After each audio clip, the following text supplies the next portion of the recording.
Started out really young, and I think after a journey of really explorative experiences in different diverse industries, I finally found my footing in sectors of oil and gas, in heavy industry, manufacturing, and mining. Today, I lead the Trust with Trade organization, which has several assets in oil and gas, in renewable energy, mining assets, and the group advisory is also inclusive of injecting capital into startups and creating an ecosystem for the startups to thrive. I'm also the senior advisor for the royal family offices in the United Arab Emirates and parallelly on board of several trade councils and organizations across the globe. Uh, the journey has been quite something, and definitely being in sectors that are predominantly male, whether it's real estate or whether it is oil and gas, has never been easy. It was never easy, it never is easy.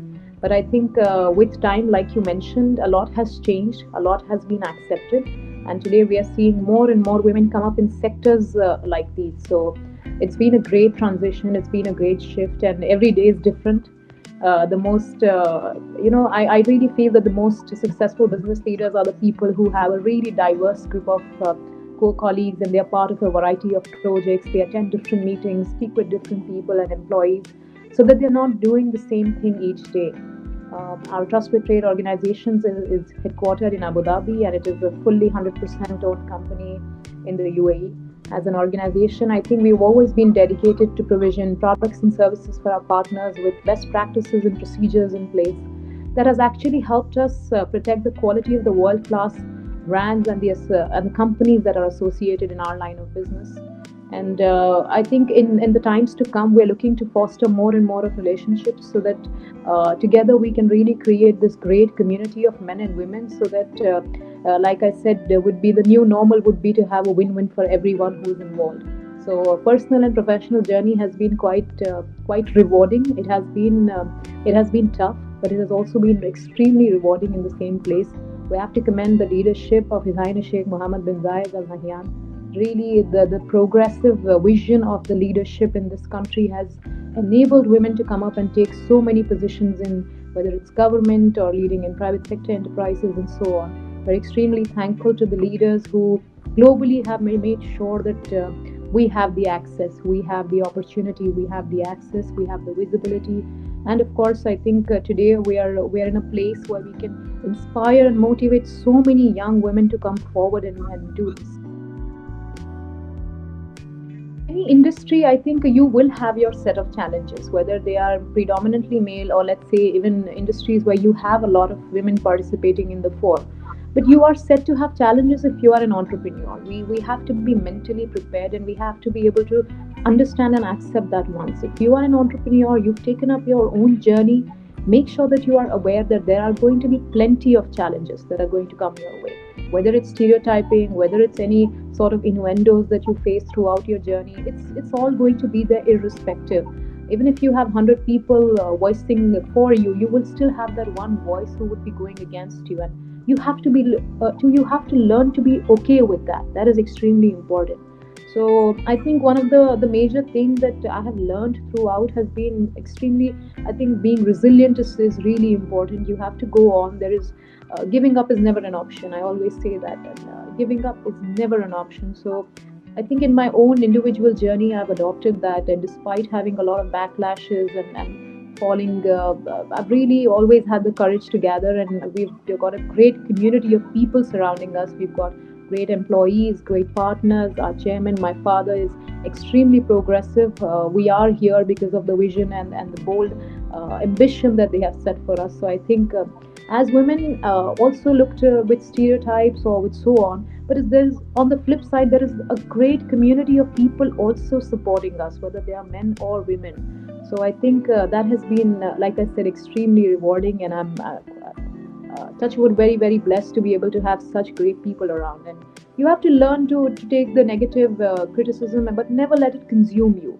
So it's perfectly fine. Criticism is great as long as you're not taking it too into yourself and sort of changing the good, change the bad. It's always good to change the bad, but never let it consume you way too much. That's what I would say. See, seen different outcomes on different industries. As a group holding our manufacturing and mining activities, very apparently, say, speaking, are deeply impacted. However, as a team, we reposition to focus on digitization and route considerable investment into creation of a multi-utility platform that shall be inclusive of all energy, because predominantly we come from an energy background. Now that is something that we really wanted to work in the digital, from the digital standpoint. The vision is to really create a community that is focused on promoting different aspects of energy, promoting women in energy, provisioning a strong voice to the upcoming projects, technologies in this specific sector. And we're diversifying the group activities by looking into opportunities to collaborate with virtual reality, artificial intelligence. For that is the present and also the future. We've also been really focused upon deploying and injecting capital into blockchain based projects for over the past couple of years, and we're looking at really good formats of upcoming fintech. So, the different industries are also having different recovery speeds, and some economic activities are relatively easy to switch. But those industries are able to pick up as we see. But construction, leisure, and travel, for example, are really seeing a very temporary boost from the standpoint that we are all witnessing. Other underlying economic segments like non-profits, arts, entertainment haven't been receiving on the bulk stimulus of dollars, and therefore have been quite impaired. But it could take longer for them to bounce. Fortunate to have the opportunity to have built a really good team with amazing people and people who are mindful, compassionate.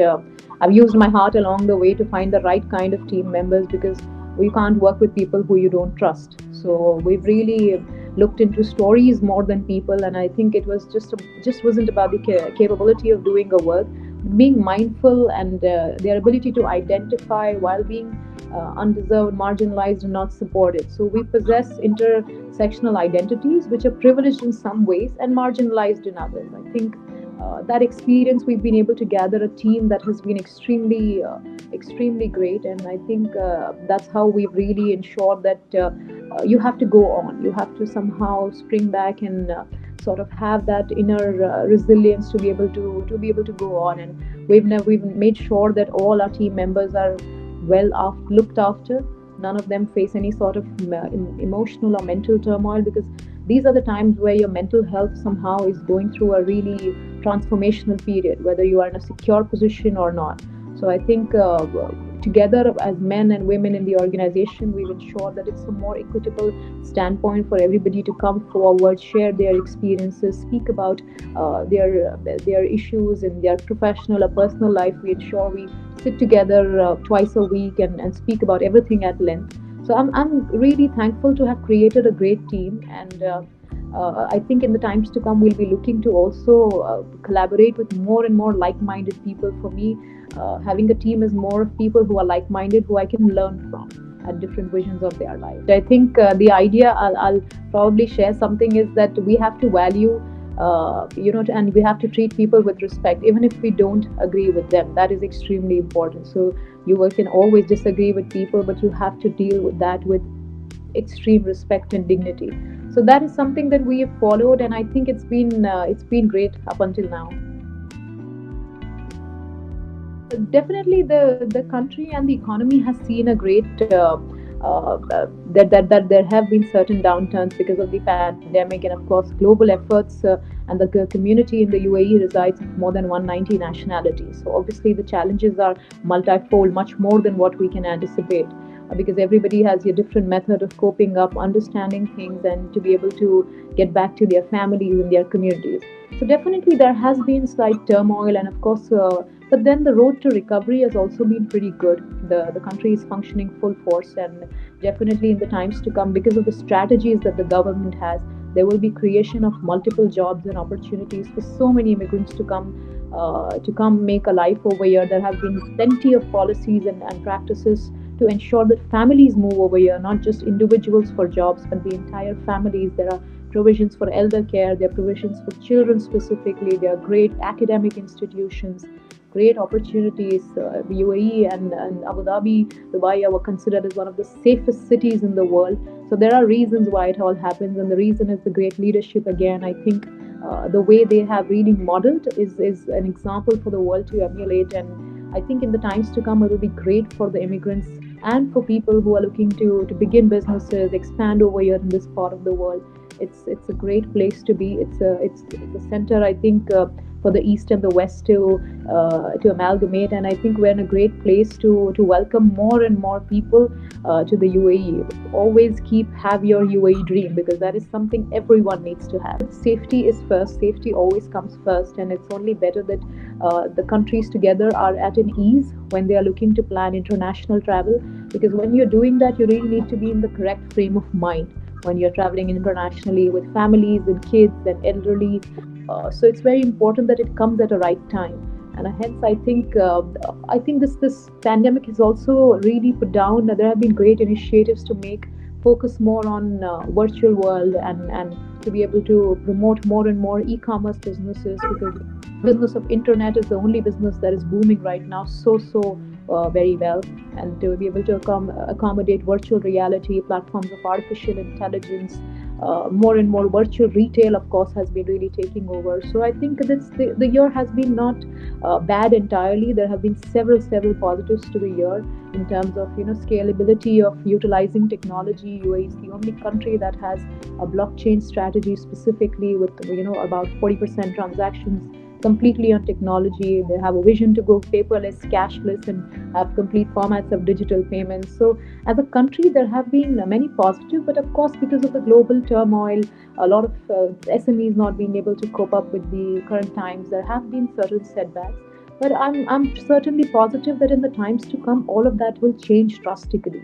We're already seeing that businesses are back on track. We see so many people going back to their jobs, and they are being responsible. One of the major reasons that the recovery of the economy is being very great is because the people are responsible. We are all responsible for the spread and for the containing of the pandemic. I think over the times that we've seen that in whether the bilateral trade and the relationship with India has been exceptional. We share a great relationship in terms of trade, in terms of exchange of information, exchange of skill, manpower, in terms of technology. I think India and UAE share a great relationship, and that has been for many decades now, and it has only strengthened during the pandemic because of the efforts to be able to support each other in terms of aid, in terms of medical assistance that India chartered, aid that was chartered by the UAE, only strengthened the relationship. And I think in the times to come, it will only get better. There is no going back. It's just getting better. And I think there is also a very good. I mean, recently, if you see, Mubadala announced spending of around $1.2 billion in Reliance's Geo Industries Mubadala investment as a sovereign wealth fund. And I think the efforts of both countries have been to be able to strengthen the relationships in the business community, in the international community, to ensure that it's a win-win for everyone who is involved. So the Arabs and Indians have shared a very old relationship, and I think IPL will further strengthen more and more people. We are in last stages of vaccine trial, and hopefully, inshallah, I think in the times to come, we should have our vaccination from the UAE. And I think definitely Indians are. It's a home to India. It's never. Today we are at a place where Dubai, Abu Dhabi, and UAE as a country is another home to India. Somebody like me, I always sort of in my own career, and I'll speak from my own experiences. The only advice and certain words that I would like to put forward is to be able to avoid a very typical day. Avoiding a typical day will get you out of the rut and help you become more connected, more creative. It will keep you more engaged and energized at work, build curiosity to see, discover the different things. It will help you foster empathy also, create new relationships and connections, develop a global mindset. That is extremely important. And overall make you a better leader and contributor, because when you're constantly doing the same thing, like a machine, it's easy to get burned out, frustrated, disengaged. So I've been there. I know how it is when you are having typical similar days. So avoid a typical day, have a generational vision, because focus on personal growth and incorporate knowledge of products and services which meet demand and interest. So find ways to do more with less. It's time that we work smarter. We rethink, revise, respond, recapture, reward. To rethink through a no, it really requires you to evaluate why no was given. So I think it's very important that we understand that we are able to create a generational vision, And one last thing that I would probably say, and I reiterate it plenty of times, is that we really need to be looking. Even if you're naturally introverted, which I am, seeking outside perspectives and asking for other people's ideas and inputs is critical. It's critical for future proofing your business. So always be outward looking, be open to meeting people, whether it's in your familiar community, whether it's just technology has really enabled us to communicate better. So we have to be really open to be outward looking, and that will really help you. It'll help you to seek supports and allies, men and women both. It's extremely important to have the right allies in your business, whether you are working for someone or you are working for your own self, building a business. So always seek support and allies, network to the best of your ability. Always ensure that you don't have a typical day. So I think these would be key things from my side.